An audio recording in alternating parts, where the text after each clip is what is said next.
Hello friends, मैं हरिनारायण साहू गुरु IAS online classes के platform पर आप सभी का स्वागत करता हूं।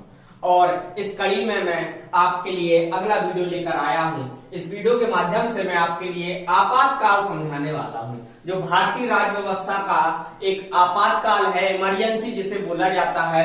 उसके कुछ पॉइंट्स, कुछ बिंदु है, वो लेकर मैं आज आया हूं और उसके कॉन्सेप्ट आप सभी को यहाँ पर बताने वाला हूं। तो सबसे पहले मैं आपातकाल की बात करता हूं कि आपातकाल कितने प्रकार का प्रावधान हमारे देश में किया गया है। हमारे संविधान में आपातकाल के लिए कितने प्रकार से आपातकाल लगाया जा सकता है, तो देख लेते हैं। हमारे संविधान में आपातकाल को 3 भागों में बांटा गया है।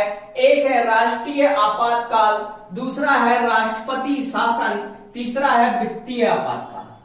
फिर से बोल रहा हूं मैं, एक है राष्ट्रीय आपातकाल, दूसरा है राष्ट्रपति शासन, तीसरा है वित्तीय आपातकाल। ठीक है, ये सीधे सीधे एग्जाम्स में पूछा जाता है कि राष्ट्रीय जो आपातकाल है वो किस आर्टिकल के तहत आता है, तो आर्टिकल नंबर 352 में राष्ट्रीय आपातकाल के प्रावधान दिया गया है। एक एक करके हम सबको समझेंगे। राष्ट्रपति शासन का जो है वो आर्टिकल 356 में और वित्तीय आपातकाल 360 में दिया गया है। अब मैं सबसे पहले बात कर रहा हूं किसकी, राष्ट्रीय आपातकाल की, फिर करेंगे राष्ट्रपति शासन की। तो देखिए राष्ट्रीय आपातकाल क्या होता है, इसका प्रावधान तो आर्टिकल 352 में दिया गया है। कब कब यह आपातकाल लगाया जा सकता है उसका कंडीशन दिया हुआ है संविधान में। तो यह 3 उसमें लगाया जा सकता है। पहला, जब आपका युद्ध चल रहा हो। दूसरा, किसी दूसरे देश ने या बाहर से किसी ने आक्रमण कर दिया हो। तीसरा, सशस्त्र विद्रोह हो गया हो। क्या बोला मैंने, पहला युद्ध चल रहा हो, दूसरा किसी कोई बाहरी आक्रमण हो गया हो, या सशस्त्र विद्रोह देश के अंदर ही हो गया हो। तो इन 3 कारणों पर ही, केवल 3 ही कारण ऐसे हैं जब देश में राष्ट्रीय आपातकाल लगाया जा सकता है।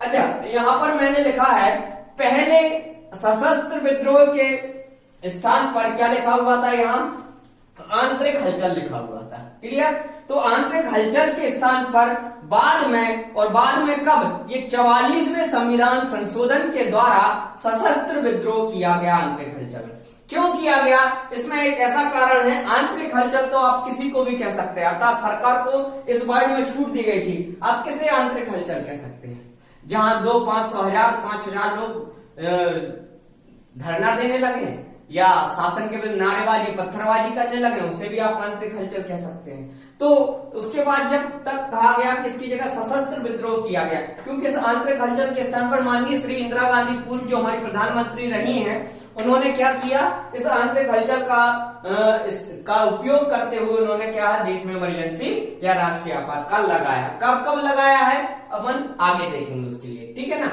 तो ये 3 कारण हैं जब क्या लगाया जा सकता है, राष्ट्रीय आपातकाल लगाया जा सकता है। क्लियर है, आगे हम देखते हैं राष्ट्रपति शासन। अब आप बोलोगे राष्ट्रपति शासन और राष्ट्रीय आपातकाल में अंतर क्या है, तो इसको समझने के लिए इसका कारण देख लीजिए पहले, फिर मैं इसको समझाता हूं। क्या है कि जो कारण होता है, राजनीतिक गतिरोध पैदा हो जाए। क्या होता है राजनीतिक गतिरोध, देखिए अभी वर्तमान में महाराष्ट्र का जो केस मिला हमें देखने, सबको याद होगा कि महाराष्ट्र में अभी माननीय ठाकरे जी अभी सीएम हैं, और जब 3 पार्टियां हैं, किसी को बहुमत नहीं मिला था और तीनों पार्टियों में से कोई सरकार नहीं बना पा रहा था। चुनाव तो हुए थे लेकिन कोई सरकार बनाने तैयार नहीं था। उसे कहते हैं राजनीतिक गतिरोध पैदा हो जाना, जो कि महाराष्ट्र में हुआ था, उससे पहले केरल में हुआ था। वह राजनीतिक गतिरोध क्या होता है, सरकार बनाने के लिए जितनी कुल सीटें होती हैं, जैसे एग्जाम्पल में लिया 100 सीट होती है अगर किसी राज्य में, तो उसे सरकार बनाने के लिए 50% प्लस 1 सीट चाहिए पड़ती है। ठीक है, अगर यह नहीं आए तो मिलजुल के सरकार बनानी पड़ती हो। अगर कोई एक दूसरे से मेलजोल के लिए राजी ना हो तो राजनीतिक गतिरोध पैदा हो जाता है। ऐसी स्थिति में राज्यपाल क्या करता है, राष्ट्रपति शासन के लिए सिफारिश करता है और राष्ट्रपति वहां क्या कर देता है, राष्ट्रपति शासन लगा देता है। एक और चीज होता है, संवैधानिक तंत्र विफल हो जाए। संवैधानिक तंत्र विफल कैसे होता है, संवैधानिक तंत्र ऐसे विफल होता है जैसे कोई सरकार चला रही है। ये मध्य प्रदेश की कंडीशन ले लेंगे हम इसमें। अभी एमपी में क्या हुआ, लेकिन वहां पर राष्ट्रपति शासन नहीं लगाया गया, सरकार ने इस्तीफा दे दिया। एमपी में कुछ विधायकों ने अपना पद से इस्तीफा दे दिया कांग्रेस के, ठीक है। तो जब उन्होंने इस्तीफा दे दिया तो जो बहुमत था वह नहीं रह गया, बहुमत नहीं रह गया। फिर उन्हें फ्लोर टेस्ट करना था। फ्लोर टेस्ट के पहले उन्होंने कुछ निर्णय भी लिए। तो ये बात हो रही थी कि उनके पास बहुमत नहीं है, मध्य प्रदेश में गवर्नमेंट के पास बहुमत नहीं था, फिर भी वो डिसीजन कैसे ले सकती जब उसके पास बहुमत नहीं है, अर्थात वहां संवैधानिक तंत्र विफल हो चुका था, इसलिए फ्लोर टेस्ट होना था। तो फ्लोर टेस्ट होने से पहले ये गवर्नमेंट ने क्या दे दिया, इस्तीफा दे दिया। अर्थात संवैधानिक तंत्र विफल हो जाना मतलब सरकार का या तो बहुमत खो देना, या फिर सरकार संविधान के परे जाकर कोई निर्णय लेने लगे। संविधान को एक तरफ रखते हुए अगर वो अपने मन से कुछ भी निर्णय लेती है और यह बात राष्ट्रपति को संज्ञान में आती है, तो राष्ट्रपति वहां पर क्या लगाया जा सकता है, वहां पर क्या लगा सकता है, अपना राष्ट्रपति शासन लगा सकता है। एक और तीसरी चीज दी है, राज्य द्वारा दिए गए निर्देशों का पालन न करें तब भी राज्य में राष्ट्रपति शासन लगाया जा सकता है। इसका बहुत अच्छा एग्जांपल मैं आपको समझाता हूं। सीए क्या है full form, citizenship amendment act. जब ये पारित हो गया तो कई राज्यों ने कहा कि यह देश के द्वारा जो बनाया गया कानून है उसे हम लागू नहीं करेंगे। तो सरकारों ने वहां नोटिस भेजा और समझाया। वास्तव में अगर ऐसा कोई सरकार करती है तो केंद्र सरकार के पास अर्थात राष्ट्रपति के पास ये अधिकार होगा कि अगर वह केंद्र के द्वारा बनाए गए किसी कानून का उल्लंघन करे और उसे लागू ना करे तो उस राज्य में राष्ट्रपति शासन लगाया जा सकता है।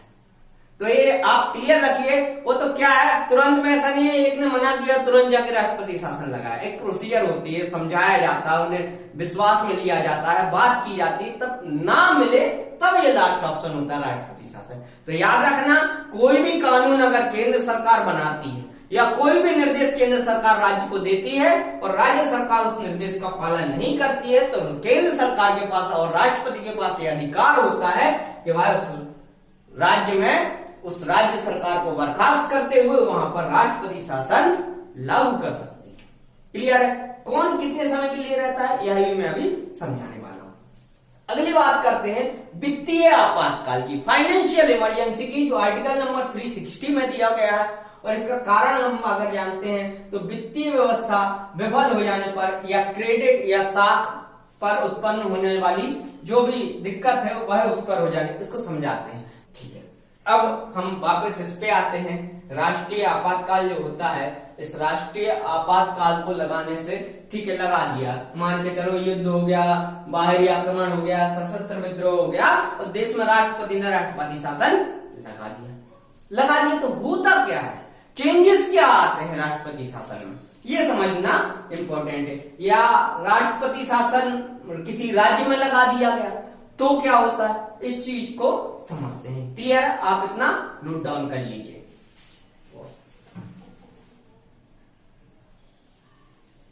तो आगे राष्ट्रीय जो आपातकाल है, राष्ट्रीय आपातकाल लागू होने से प्रभाव क्या होता है देश में, देखते हैं। ठीक है, पहला जो प्रभाव है मैंने यहां लिखा है, केंद्र की कार्यपालिका शक्ति राज्य की कार्यपालिका शक्ति तक पहुंच जाती है। अर्थात केंद्र सरकार राज्य सरकार के जो कार्य होते हैं वह केंद्र सरकार के लिए हो जाते हैं। अर्थात राज्य सूची पर कानून बनाने का अधिकार किसको मिल जाता है, केंद्र सरकार को। अभी मैंने कुछ वीडियो में मैंने बताया था कि कार्यों का बंटवारा, राज्य सरकारों के अलग कार्य हैं, केंद्र सरकार के अलग कार्य हैं। तो जो राज्य सरकार के अलग कार्य थे इमरजेंसी में, उन कार्यों पर भी अब कौन कार्य कर सकता है, केंद्र सरकार। अर्थात केंद्र सरकार के अंडर में राज्य सरकार आती है। अगर केंद्र सरकार चाहे तो राज्य सरकार उसके लिए नगण्य है, क्लियर, चाहे तो उसे कार्य करने से भी रोक सकती है। फिर अगला, लोकसभा, राज्यसभा और राज्यों की विधानसभाओं के कार्यकाल। लोकसभा, राज्यसभा, राज्यों की विधानसभाओं के कार्यकाल पर भी क्या होता है, इनका प्रभाव पड़ता है। क्या प्रभाव पड़ता है लोकसभा राज्यसभा के कार्यकाल पर प्रभाव? इनके जो जैसे कार्यकाल समाप्त हो रहे होते हैं, चुनाव प्रक्रिया करानी होती है, चुनाव होने होते हैं, तो इनके चुनाव क्या होते हैं, कुछ समय के लिए आगे बढ़ा देते हैं। एक एक साल या एक एक वर्ष या 6 माह करके इनको आगे बढ़ाया जा सकता है। अगला है मौलिक अधिकारों पर प्रभाव। मौलिक अधिकार अभी मैंने वीडियो में पढ़ाया नहीं है, आगे आपको पढ़ाऊंगा। तो जैसे ही राष्ट्रीय आपातकाल लगता है, आर्टिकल नंबर 19 तुरंत समाप्त हो जाता है, आपका मौलिक अधिकार समाप्त हो जाता है। आर्टिकल 20-21 कभी समाप्त नहीं होते किसी कंडीशन, और बाकी के बचे हुए जो मौलिक अधिकार होते हैं वो राष्ट्रपति के आदेश से निलंबित किए जा सकते हैं। कितने निलंबित करना, कम करना, वो राष्ट्रपति के ऊपर तय होता है। फिर एक और चीज, जब राष्ट्रीय आपातकाल की घोषणा होती है तो कौन करता है? राष्ट्रपति करता है। राष्ट्रीय आपातकाल की घोषणा कौन करता है? राष्ट्रपति करता है। और भाई किसकी सिफारिश पर? मंत्रिपरिषद की सिफारिश पर राष्ट्रपति राष्ट्रीय आपातकाल की घोषणा करता है। अब घोषणा कर दी तो राष्ट्रीय आपातकाल तो लागू हो गया, लेकिन ऐसी सिफारिश को 1 माह के अंदर, कितना? 1 माह के अंदर उसे संसद के दोनों सदनों से मंजूरी मिल जानी चाहिए, लोकसभा और राज्यसभा से। और कितने बहुमत से? 2/3 बहुमत से, 2/3 मेजोरिटी से उसे ऐसी मंजूरी मिल जानी चाहिए। अब मान के चलो राज्यसभा तो स्थायी सदन है, इस 1 माह के अंदर वो सरकार गिर जाती है तो क्या होगा? इसमें 1 माह के अंदर अगर सरकार गिर जाती है तो अगली जो नई सरकार जब चुन के आए, उस चुनने के 1 माह के बाद वो है उसे लोकसभा से ऐसी मंजूरी मिल जानी चाहिए। हाँ, इस बीच राज्यसभा तो चालू थी, तो 1 माह के अंदर उसे राज्यसभा से मंजूरी मिल जानी चाहिए। क्लियर है? ये था अपना राष्ट्रीय आपातकाल। हम वीडियो बड़ा हो रहा है तो राष्ट्रपति शासन और वित्तीय आपातकाल को नेक्स्ट वीडियो में समझाते हैं। धन्यवाद। राष्ट्रीय आपातकाल में अगर फैक्चुअल चीज देखा जाए कि राष्ट्रीय आपातकाल देश में कब कब लगाया गया, तो राष्ट्रीय आपातकाल देश में अभी तक 3 बार लगाया जा चुका है। एक क्वेश्चन भी बनाया, राष्ट्रीय आपातकाल कितने बार लगाया जा चुका है?